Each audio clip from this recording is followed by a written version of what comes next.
The situation for the research in the very beginning was very challenging because there was a wave of press covering in the village where the murder case happened. Hundreds of journalists and people in the village were fed up of every publicity. So they said, just go home, we don't want to talk to any author, journalist, TV, cameraman, whatever. No media anymore. So the beginning was very tough for me. Even the priest, the guy who normally is something like a bridge between village and the public, was very strict and said, I called him and he just told me, we are fed up with the media, stay in Berlin, don't come to the village, and he hung up. So this was the beginning of the research work. And I knew it would be very tough, and I decided to make a theater play, not only because I wanted to make theater, but also because, you know, I'm documentary filmmaker, and but nobody was willing to speak in front of a camera. So it was a necessity to find another approach to this issue. And so that's why you picked theater form. Yes, I got an offer by a theater, and I said, okay, this is a chance, because theater, in terms of the public value, it's in Germany, it's more, it's not so important. TV, internet, everybody thinks, okay, I get into public, everybody knows my face. And theater, it's a strange thing that it's more an elite place. Yeah. And people are not so afraid. When I told them, the people in the village, I don't make a film, I won't show up with a camera, just talk to me, we will make secure, a theater play. Actually. It was much more secure for them. And I could tell them, we will have actors, so it's not you, it will be transferred to somebody else, and that's a space, a realm of protection for the protagonists, of course. I offered them some sort of transfer. The experience will be transferred to actors, and it will take place in a black room, which we call theater, and very limited audience. Let's say even in the very end, the play was seen by 100,000 people, but nobody knew that it would be so famous, such a success. But it was a good way of approach with this delicate issue. And then, thinking about the research work, it was a roller coaster. Some people were reluctant, even when I said theater. So, for example, I went to the parents of the perpetrators. And they said, after 4 weeks, it took 4 weeks, I spoke to the lawyer, and in the very end they agreed I can show up there with the dramaturg. And so we spoke, and after 1 hour I wanted to take out a pen to make some notes. The mother were looking to the father no, and she pointed at the pen. I had to put away the pen. I read in the newspaper some of your interviews that you actually have been there several times before you finally had. And in the very end of the conversation, after 4 hours, the mother asked me, will you come back?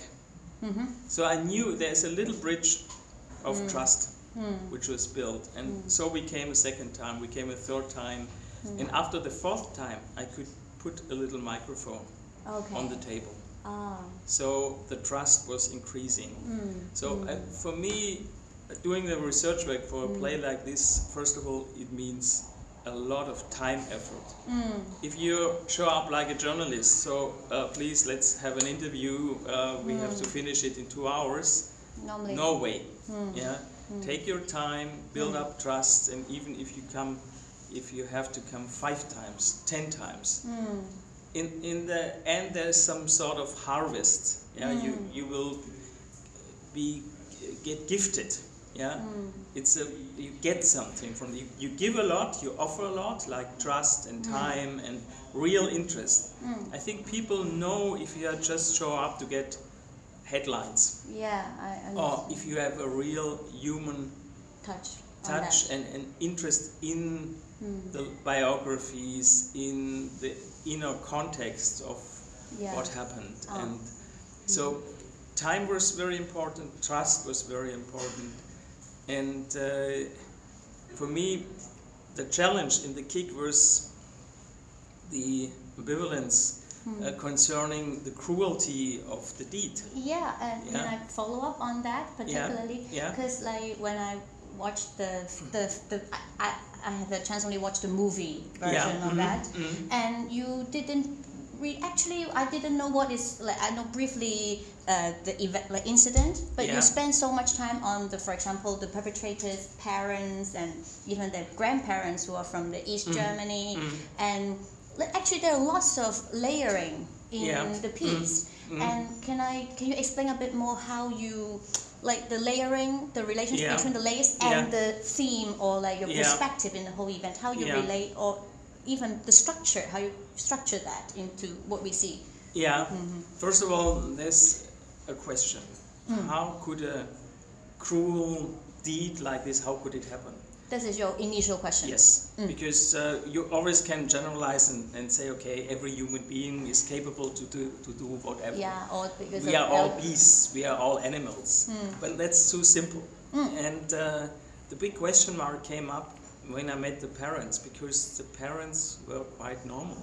You mean the parents of the perpetrators? Mako and Marcel. The mother and father, parents of the perpetrators, they were quite normal. There were no beasts, no devils. And the question came up, if these parents are quite normal, I cannot point at them easily and say, okay, because the parents were beating up, drug addicted, and were torturing the children, so no question that the children themselves did a crime like this. It was much more complicated. And this was a challenge, because I wanted to find answers, and I felt that it's a very complex issue with many different layers and levels. So first of all, we have to look in the biographies of the children. Then we have to look in the biographies of the parents, even grandparents. We have to look in the peer group. And we have to look what happened in the very last night. So we have to take into consideration there's a lot of coincidences, things happening by chance. It is what I felt as well, because like actually from the newspaper or the judge or the lawyer, they think it is they are from the right wings, but actually they are not that. Like from my understanding from the film, is lots of coincidence, or for example for the brother, the younger one, he's always the follower, and then it turns out he, if I can say so, like he probably doesn't know what he was really doing because of the movie of the American X, and lots of coincidence. American History X. So this was for me the challenging period of questions. So we knew, for example, the film. They watched the film American History X. They had a scene where somebody was jumping on the head of somebody else. Again, it was a brother situation, older brother, younger brother.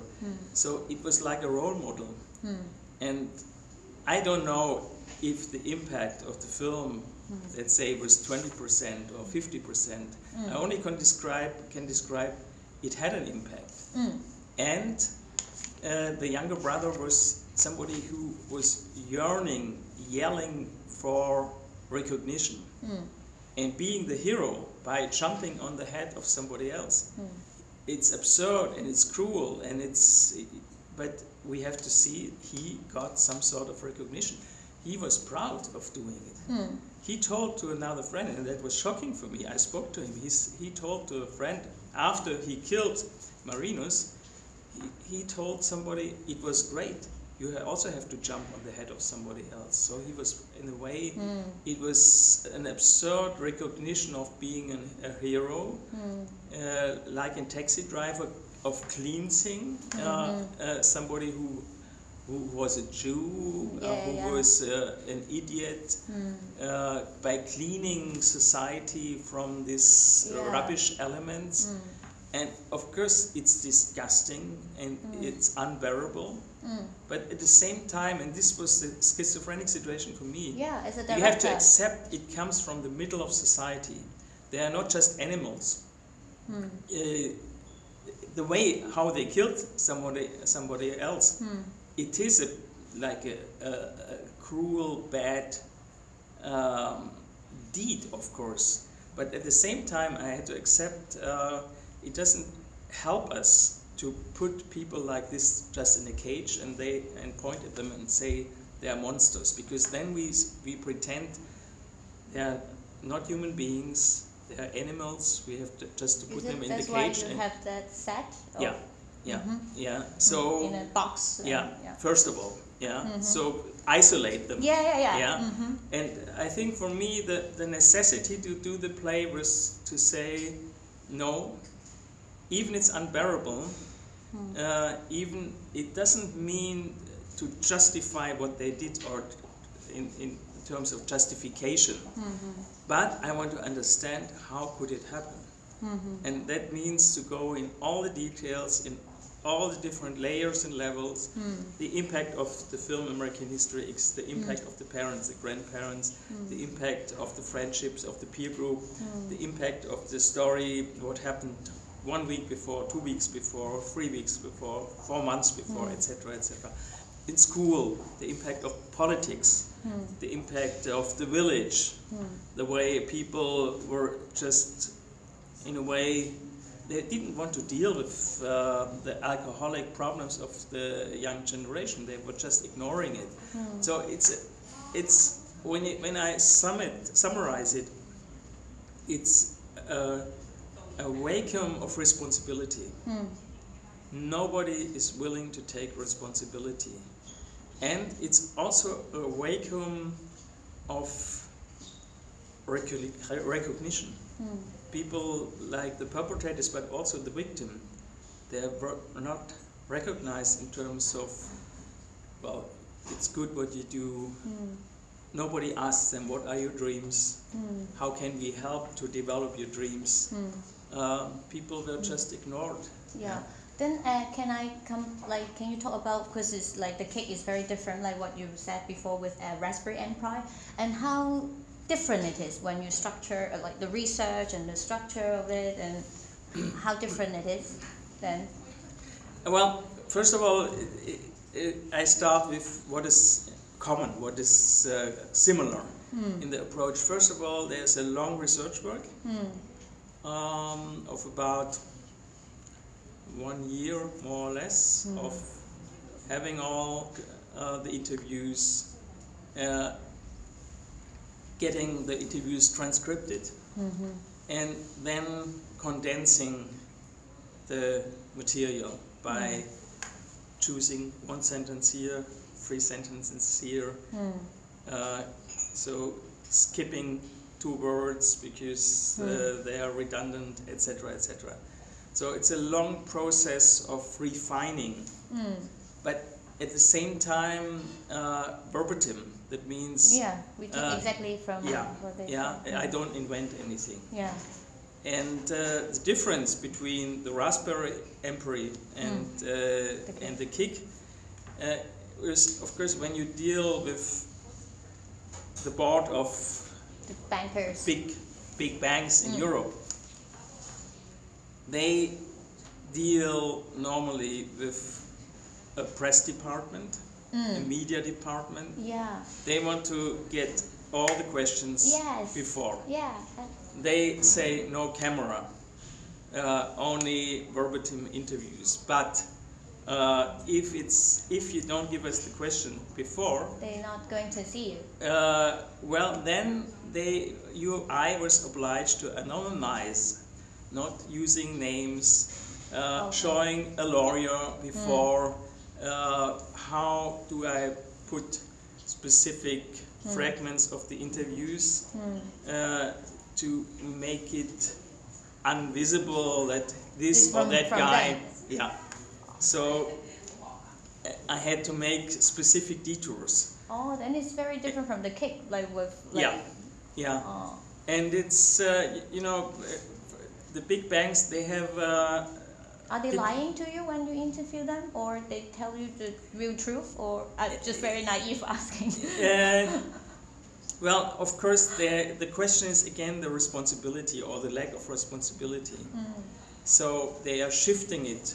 They are not lying, but they said, I was always warning. We shouldn't do this and that, but nobody listened to me. Oh. So they victimize themselves in a way.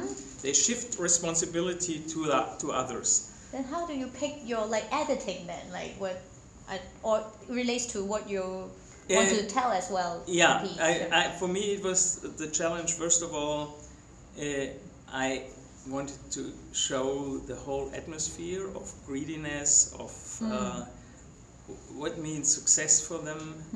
What does it mean to earn 10 or 8 millions a month or a year? Yeah. And how does it change the character? So it was like examination. Second part was a specific case to show it's not algorithm who produces reality. We always, in a way, shift responsibility. No, it's just computers. The whole dealing with these financial products, it's algorithm. There is no more responsibility because the computers are programmed and then they shift the money around the globe. And I wanted to show, no, there is a board of directors. There is a board of managers.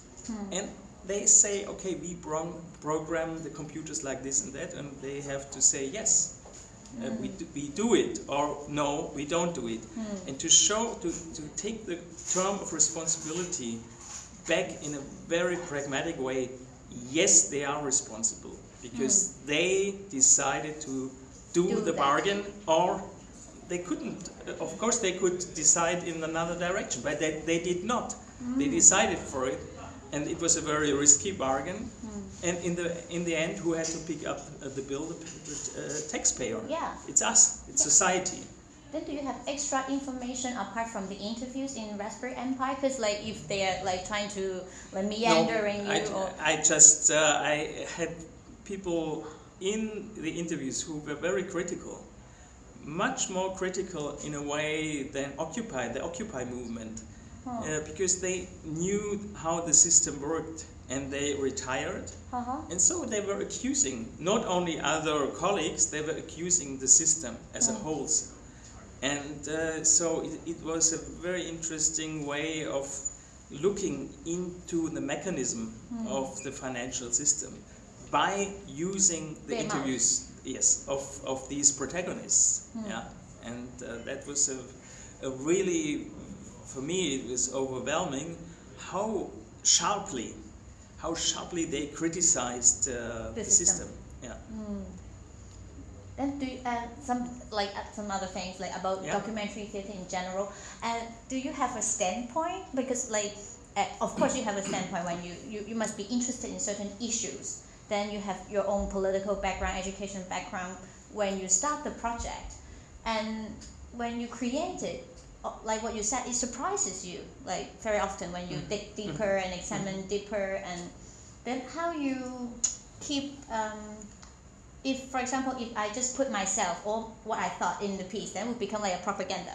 Then how are you going to I don't know, question is deal with it or in general? Yes, I think it's the Bertolt Brechtian style of contradictions, antagonism. Yeah. So it's not only one thesis and accusing this or that guy, why did you do it? No, of course I give justifications and the spectator has to judge it. So, and reality is more complex than just you did this and you should be blamed for it. And sometimes there are justification to show it's a very complex reality. And the only chance is we have to learn how it works. We have to deal with it. We have to deal, as an artist, we have to deal with economics, because otherwise other people decide for us. If we don't deal with it, we are out of the game. So the only chance for us is going into the knowledge. And in a way it's an encouragement. I see the Raspberry Emperor as an encouragement for the spectator to say yes, even if it's complicated, even if they use terms to in a way repel, to make me afraid because it's so complicated. I don't read the economic pages in the newspaper or in the internet, so I don't want to get into it. No, we have to get into it, otherwise other people decide for us, and that's not a good way how we think about democracy. If other people decide for us, or if the system just works as it works and nobody is controlling it in a democratic sense, we are starting to develop elites, very small technicians, technologies, algorithms who control us, and it has nothing to do with democracy. So it's a very dangerous development, and I think art has to intervene. If we don't intervene, other people will decide for us. Is that why you choose documentary, like theater or like cinema? It's Can you for talk me. more about that? Yeah, it's for me. It's always a necessity to deal with power, with structures of power in society, and so in the kick, it's a question of minorities who don't get recognition, who think by right extremist attitudes. I'm better because I'm German. I grew up as a German citizen. So I'm better than Jews, better than foreigners, etc. So of course it's disgusting. But we have to understand why people think like this, in this very simplistic way. They don't get recognition, then they take their origin, being German, I'm better than somebody else. So we have to understand, we have to look into the structures of violence, into why people are as they are. So we have to look in the different layers and levels of the origin of violence. And also in the structural sense, in terms of the money system, it's another form of violence. It's more abstract, but we have to get into it, and it's a challenge. And this is necessity, my necessity, or the necessity of art, that we go into this crucial question of society and try to understand first, and then to create and shape society in a new way, to bring oxygen into the debates. And if not us, who? And one more, like, actually I have a lot more questions, but like, you are the only artist that we are interviewing. Like, you work on both media, like theater and movies, but also as a documentary.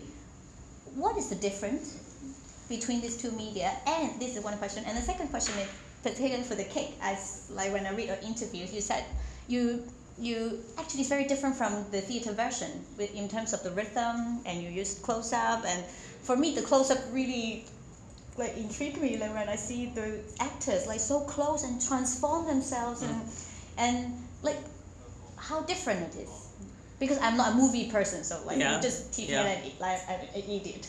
Many people in Germany in the last 10-15 years used video or also on stage to cinematic but I always say this is my second question as well, like the trend. Theater, I don't mix it up. I think theater, I work with space, in a way with the wide total shots, and I like the idea of the decision making. The spectator can decide what to see. And in film you are forced. I say, okay, now you get the close up, and now you have the wide angle shot, and that's a difference of the medium in a formal sense. But I think much more important is the question of how complex a storytelling can be. And my experience is that theater can be much more demanding.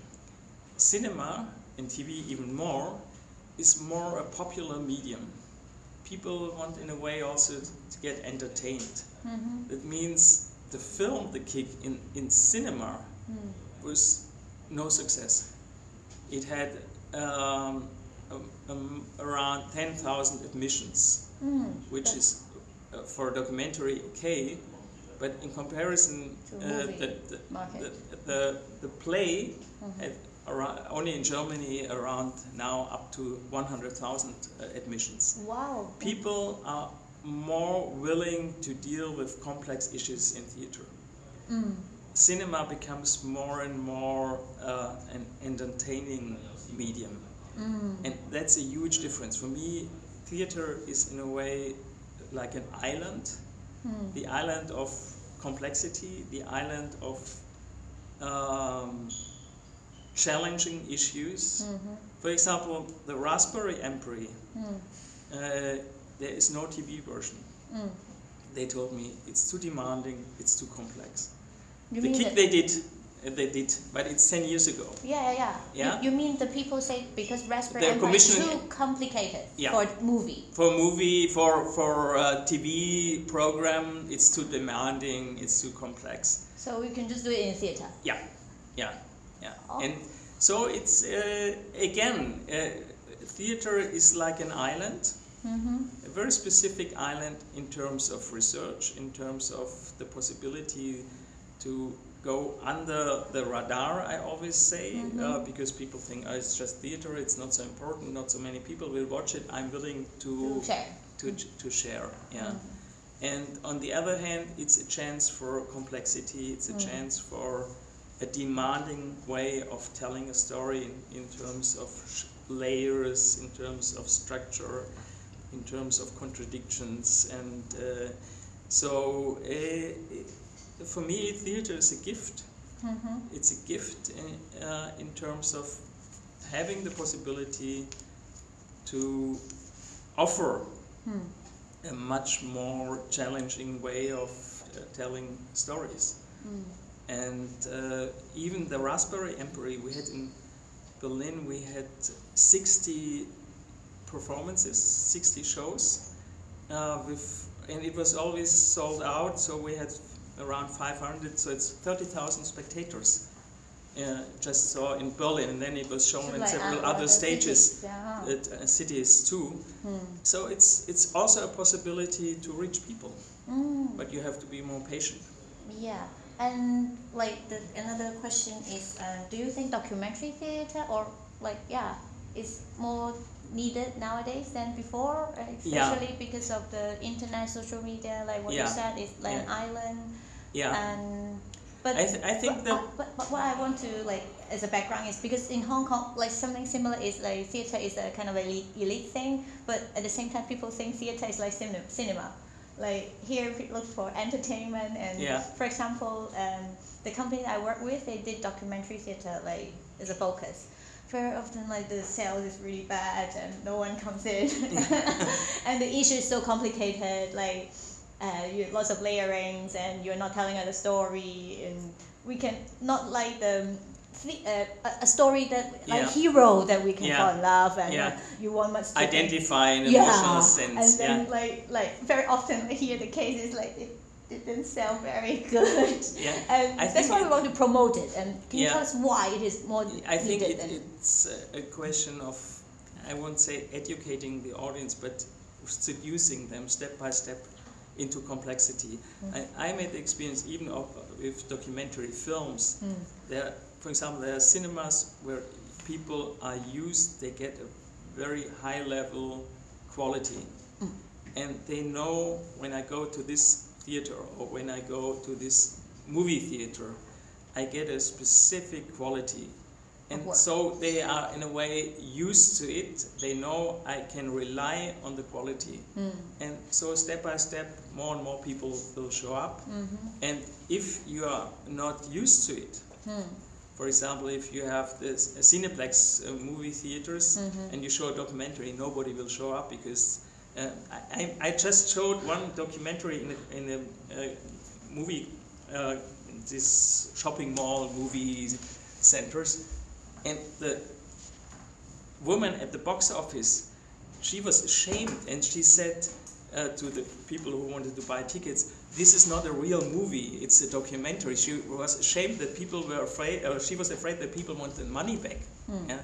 So she just said, "Okay, you can go inside, but don't be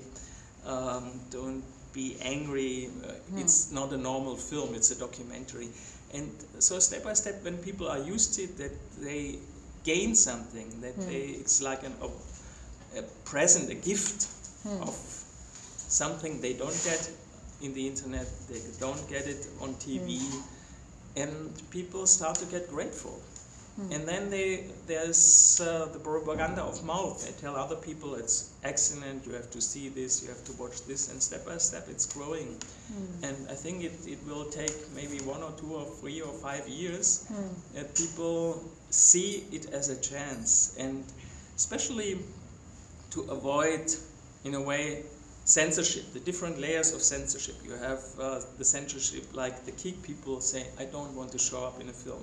You have the censorship of Raspberry Emperor, where people say, "I'm a manager of a bank, I don't want to be liable what I said, so anonymize it, so don't show my name, don't show my face." And you have, of course, another system of self-censorship or political censorship. And taking text, interviews, and pass it to actors, it's always a protection. A protection because then you can protect the guy or the woman who gave the interview. You can say, "Okay, I take it from somebody, but he is protected. So nobody will know that I got it from him." And it's an actor. So it's in a way a piece of art, but everybody knows it's a documentary play. So you avoid censorship, you understand? Oh yeah, that's yes. Yeah, and it's a very tricky way of telling stories. It's art. What do you want? It's documentary art. And you avoid people who say, "Oh, who was it, when, how?" No, the guy is protected who gave the interview. It's just an actor. But everybody knows who is in the play. It's a documentary play. So it's a very subtle way of telling stories you normally cannot tell. And I think this is, if people are cute.